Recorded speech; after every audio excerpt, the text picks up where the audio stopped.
Jadi terima kasih ya rekan-rekan media. Assalamualaikum warahmatullahi wabarakatuh. Selamat siang. Terima kasih ya. Saya sampaikan kepada rekan-rekan media. Memang saya sudah mendengar itu juga, kami semua sudah mendengar statement dari BPOM terkait dengan hal itu, ya kan? Saya pikir begini ya, BPOM itu tidak memahami keberadaan kami, ya, saya bilang itu. Jadi begini, memang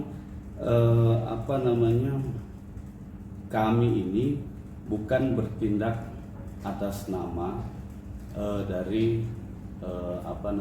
pribadi kami, bukan. Tapi yang harus diingat bahwa kami ini adalah seorang advokat yang punya lembaga, yang punya wadah, ya, yang sama kedudukannya dengan hakim. Ya, Undang-Undang Advokat menegaskan bahwa kami itu adalah setara dengan penegak hukum lainnya, jaksa, kepolisian, ya, hakim.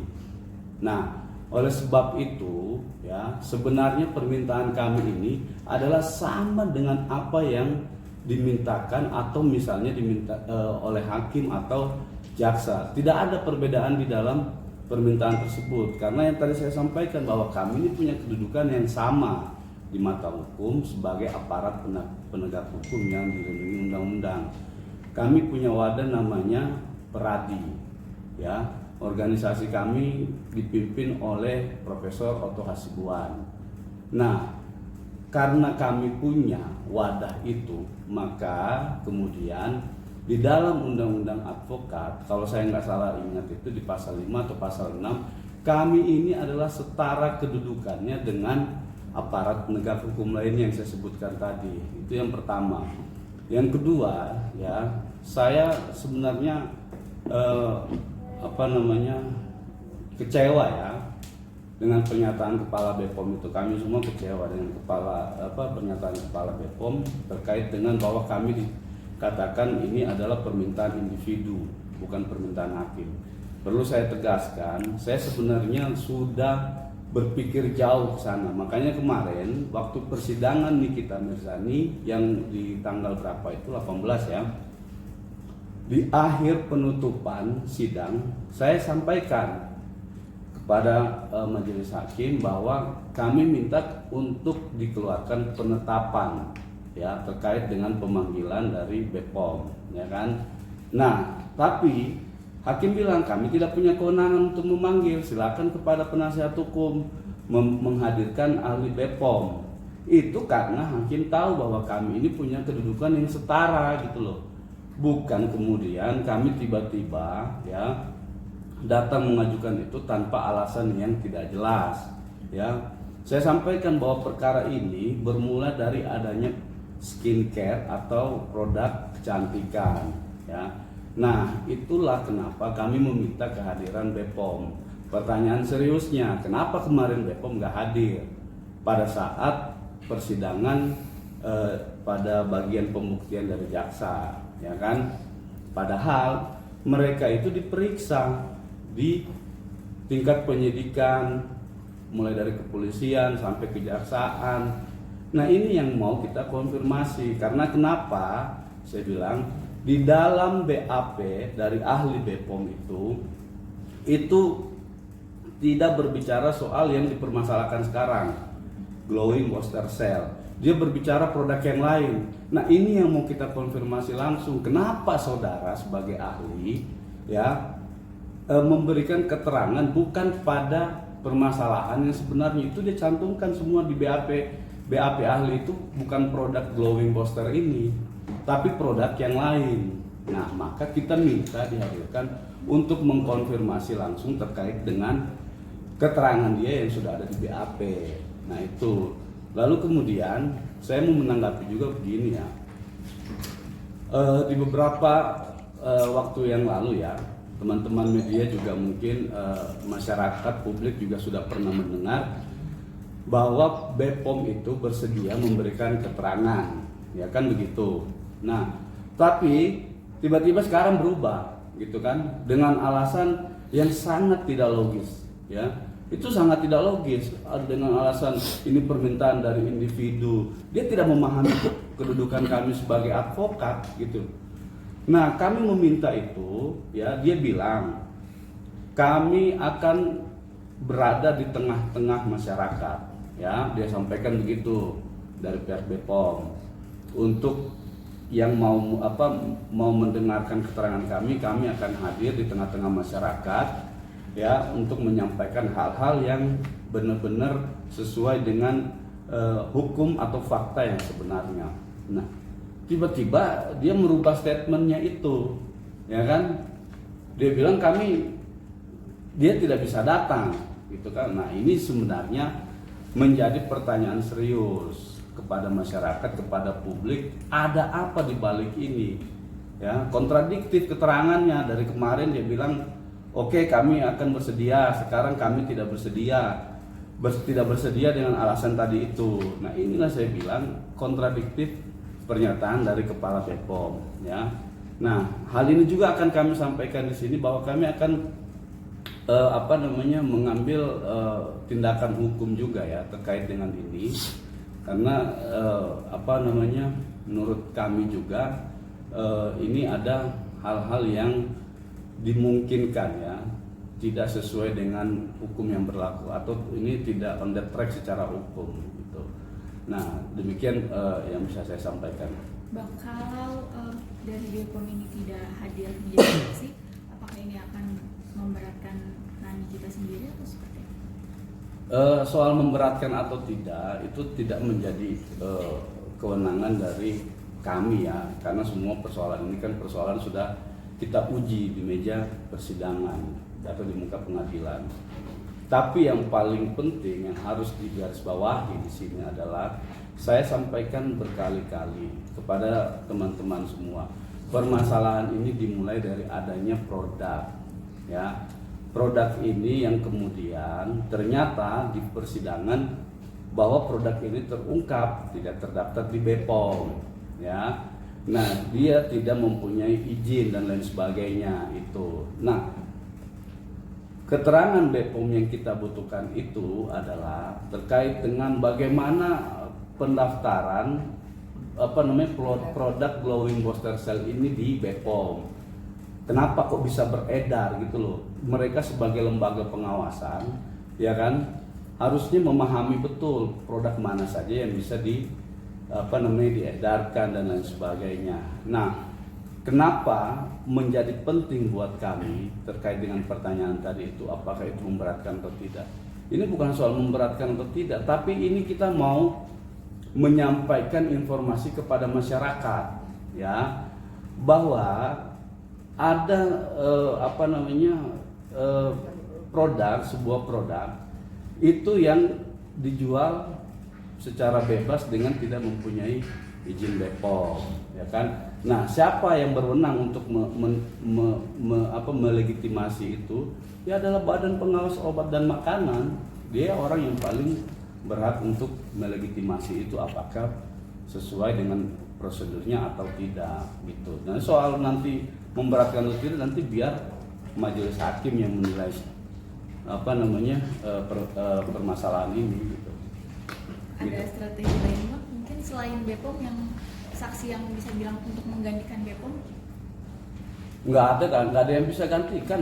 Dia kan lembaga, satu-satunya lembaga di negara ini yang diberikan kewenangan oleh negara untuk melakukan pengawasan di bidang pengobatan, di bidang makanan. Pengobatan itu termasuk alat kesehatan dan lain-lain, itu kan, dan termasuk juga di produk skincare ini. Nah, itulah yang sebenarnya simple, hadir di persidangan, berikan keterangan benar atau tidak produk glowing booster cell ini terdaftar di BPOM atau tidak, itu dulu. Terus kemudian simple juga kenapa produk ini bisa beredar, ya. Simpelnya lagi, kok bisa lolos produk ini gitu loh dari pengawasan mereka.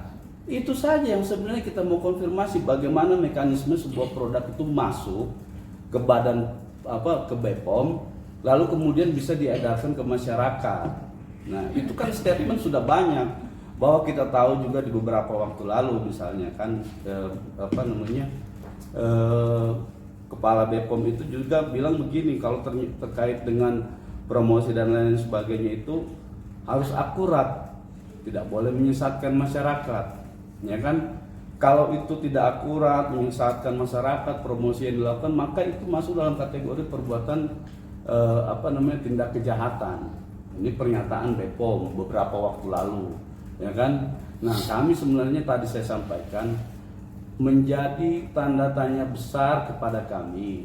Kenapa hari ini ya BPOM itu memberikan keterangan yang kontradiktif dengan pernyataan-pernyataan sebelumnya. Ya, saya sampaikan begitu karena alasannya tidak masuk akal. Kami ini bukan orang masyarakat gitu ya, mohon maaf, yang tidak punya lembaga, tidak punya wadah, lalu tiba-tiba dibilang perseorangan. Gitu kan. Tadi saya sampaikan kami ini lembaga penegak hukum, punya wadah namanya organisasi advokat, dilindungi oleh undang-undang advokat. Advokat boleh meminta data, meminta dokumen kepada lembaga yang berwenang, kepada institusi yang terkait untuk kepentingan pembelaan hukum kliennya. Itu yang ditegaskan oleh undang-undang. Kalau dia bilang kami ini adalah sebagai tidak berwenang karena dilakukan permohonan pribadi, nah itu pernyataan yang sesat menurut saya. Bang, BPOM wajib hadir apa enggak sih bang? Soalnya jaksa itu nggak ada keterkaitannya bang, ya pengacara DRG. BPOM wajib maksudnya? Enggak kan menurut kamu kan BPOM harus datang ya untuk menjadi Oh, saksi iya. gitu. Tapi dari pihak RG itu mereka nggak ada kaitannya gitu bang. Itu dari mereka langsung bang. Loh, kalau dari mereka langsung, kenapa mereka dari awal memasukkan BPOM sebagai ahli di proses penyidikan? Ini kan logika terbalik di mereka ini.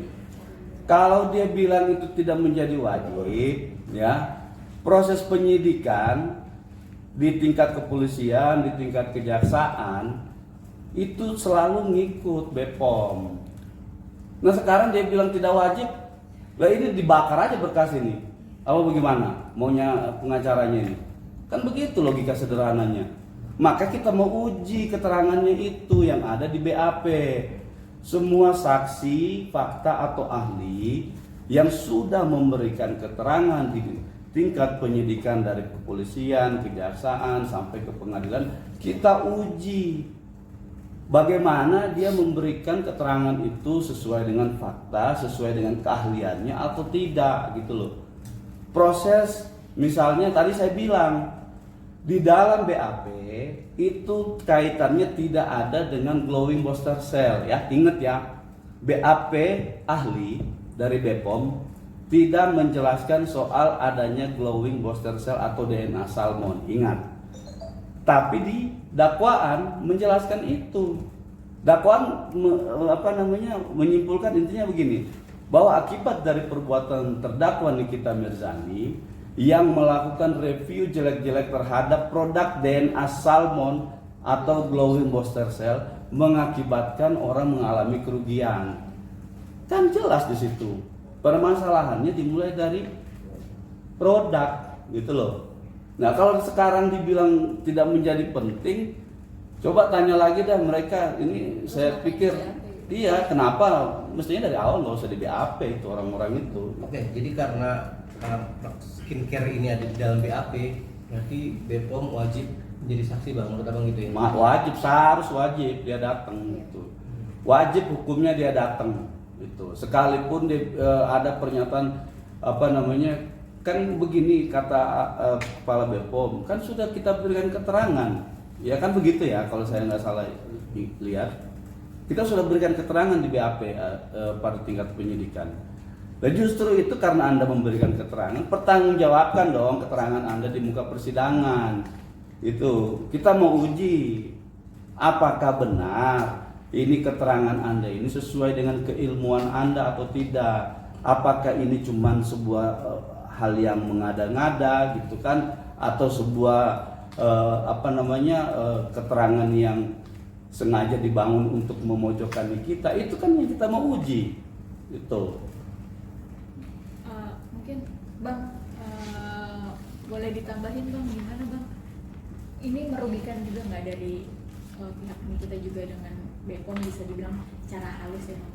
Oh, sangat merugikan, sangat merugikan, karena seperti yang dibilang oleh Bang Usman tadi, kita sangat sangat memerlukan keterangan daripada BPOM tersebut, di mana dari awal dia diperiksa di penyidikan sampai adanya BAP kan sudah ada itu.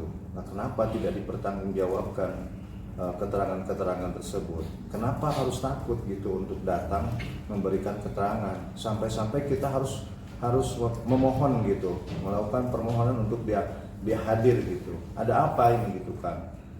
Dan itu ya sangat merugikan bagi kami kalau sampai dia tidak datang memberikan keterangan. Berarti keterangan BPOM ini bisa dibilang sangat penting untuk membuka perkara ini ya bang, supaya Ya sangat mungkin kan kaitannya kan dari awal tadi sudah dijelaskan sama Bang Usman. Dari awal itu, mulai daripada permasalahan ini kan dari produk skincare tadi. Jadi ya harus dibuka semuanya, dalam artian kan kita lurus aja gitu, maksudnya apa sih gitu. Kenapa harus takut? Kenapa harus takut? Skincare ini apa, di mana gitu maksudnya? Bagaimana dijelaskan? Kita dijelaskan aja, kita kan perlu tahu, kita dibuka aja gitu. Maksudnya apa yang dia jelaskan di keterangan di BAP tersebut, dan kita minta kembali dijelaskan di persidangan gitu. Seperti itu sih. peran hakim sendiri, bahkan BPOM bilang ini harus orang dari hakim, jadi yang diharapkan seperti apa dari majelis hakim? Ya sebenarnya kan kalau dipandang dari majelis hakim harusnya tegak lurus juga, dalam artian tidak harus seimbang lah. Kita meminta apa yang dihadirkan di persidangan itu kan semua yang ada di BAP itu kan harus dihadirkan kan. Terus daripada kita juga kan punya hak juga untuk membuktikan. Jadi jangan cuman pembuktian ini sepihak, dalam artian baru dari jaksa-jaksa yang dihadirkan, termasuk dari ahli-ahli, termasuk ahli juga kan tidak semuanya hadir. Nah, giliran kita yang membuktikan, termasuk kita meminta ahli, khususnya dari BPOM ini sendiri, ternyata kan tanggapannya teman-teman lihat sendiri seperti apa penolakannya kan. Ya mudah-mudahan sih ya belum terlambat untuk bisa memberikan keterangannya, atau kita bisa buka semuanya gitu. Demi kepentingan, intinya kan klien kami juga biar tegak lurus sih, seperti apa sih, dibuka aja gitu, nggak ada masalah. Udah ada respon dari Nikita Mirzani perihal pernyataan BPOM? Kalau respon dari Mbak Nikita Mirzani ya meminta dari PH untuk menanggapi statement dari BPOM. Nah, makanya pada hari ini kita tanggapi respon dari lembaga badan pengawas obat dan makanan ya, yang menolak kehadirannya untuk dihadirkan dalam fakta persidangan pada hari Kamis tanggal berapa? 25 sebagai saksi ahli. Nah, pada dasarnya tujuan dari penasehat hukum ini memohon kehadiran dari saksi ahli dari lembaga BPOM itu adalah untuk mengungkap kebenaran material agar fakta persidangan ini menjadi semakin terang benderang. Ya, karena harus ditegakkan yang namanya prinsip equality of arms, yaitu kesetaraan, ya, keseimbangan kedudukan di dalam pembuktian pada fakta persidangan ini. Jadi ketika JPU berhak untuk melakukan penyidikan terhadap ahli dari BPOM, ya, dari pihak terdakwa Nikita Mirzani demi keadilan dan kebenaran yang dilindungi oleh konstitusi, ya, Undang-Undang Dasar kita, yang sama, yang harus mendapat kesamaan, kesetaraan di dalam pembelaan, itu harus mendapatkan kesamaan gitu loh dalam hal menghadirkan saksi, ahli, bukti-bukti untuk mengungkapkan fakta persidangan ini gitu. Makanya dari pihak kami kemarin memohon penetapan dari majelis hakim untuk menghadirkan ahli dari Badan Pengawas Obat dan Makanan agar dapat memberikan keterangannya di muka persidangan. Jadi tidak hanya di dalam menyampaikan isi dari materinya itu di dalam proses penyidikan saja, ketika dilakukan penyidikan oleh CPU gitu. Nah, kan kita butuh keterangan-keterangan dari saksi ahli dari BPOM ini, apakah sama objeknya yang diperiksa pada saat di BAP dengan objek yang didakwakan oleh jaksa penuntut umum. Karena seperti yang dijelaskan oleh rekan kami tim penasihat hukum Nikita Mirzani, bahwa objek yang diperiksa ini berbeda pada saat BAP maupun di dakwaan, begitu. Jadi ini yang harus kita yang harus dicari kebenarannya, begitu. Ini secara mekanisme yang harus menghadirkan tim JPU atau tim terdakwa untuk BPOM ya? Khusus untuk apa? Saksi ahli. Saksi ahli dari Sebenarnya gini, itu kewajiban mutlak itu melekat pada jaksa. Ya, kewajiban mutlak itu melekat pada jaksa. Karena apa? Karena dokumen berkas perkara itu yang diserahkan dari penyidik Polda Metro ke kejaksaan itu adalah sudah satu paket dengan keterangan ahli BPOM. Ya, itu kewenangan mutlaknya sebenarnya ada pada mereka, ya. Nah, cuman kami juga pada saat itu bingung, kok jaksa ya yang harusnya mempunyai kewajiban untuk menghadirkan ahli BPOM khususnya ya, itu kok tidak dihadirkan gitu ya.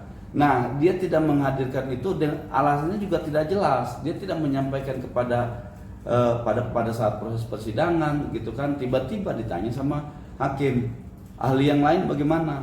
Kami cukup yang mulia, kan begitu bahasanya.